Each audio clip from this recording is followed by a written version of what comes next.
So put these strips in this morning about 8:30.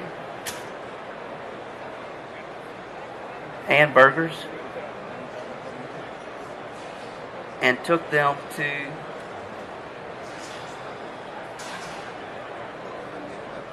132 degrees.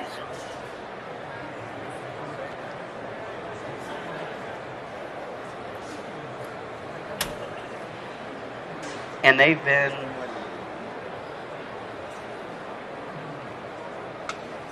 through the pasteurization state. Not that it's necessary for strip steaks, but they have, and they've been sitting there.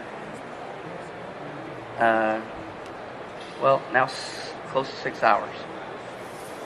Chef, do you ever season them before you put them in the CVap? I recommend that you don't. And I know that's a hot debate. There's two places that I think discuss it really well.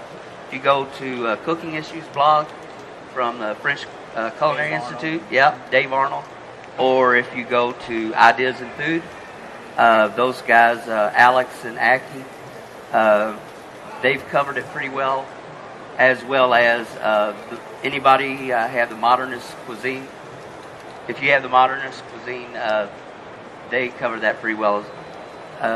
My opinion is pretty much shared with them. Season it right before you're going to serve it, unless you're dealing with, unless you're doing something like a brining or curing process. Then Would you ever brine a steak? I haven't. I don't. I guess so. I was at a protein summit here 2 weeks ago. They introduced a new steak. It's called the Vegas Strip, which is a whole new cut that isn't quite as tender. So I might do that just to get some tenderization and maintain the moistness. But how long did that take?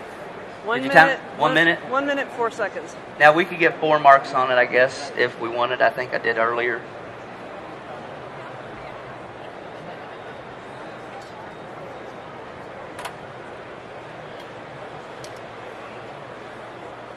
And that is a perfectly mid-rare steak.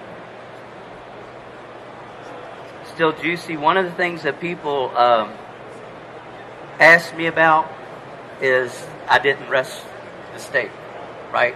I didn't let it wait. The tempering process actually is going to distribute the moisture through the meat itself, so you don't have to wait for it to rest. And if you also notice, there's no curling, there's no loss of yield, no diameter on the steak itself. And I showed you the even doneness from end to end, side to side, top to top. There's no bullseye effect. And so that allows you to get a perfect steak in a minute and a half to the table. And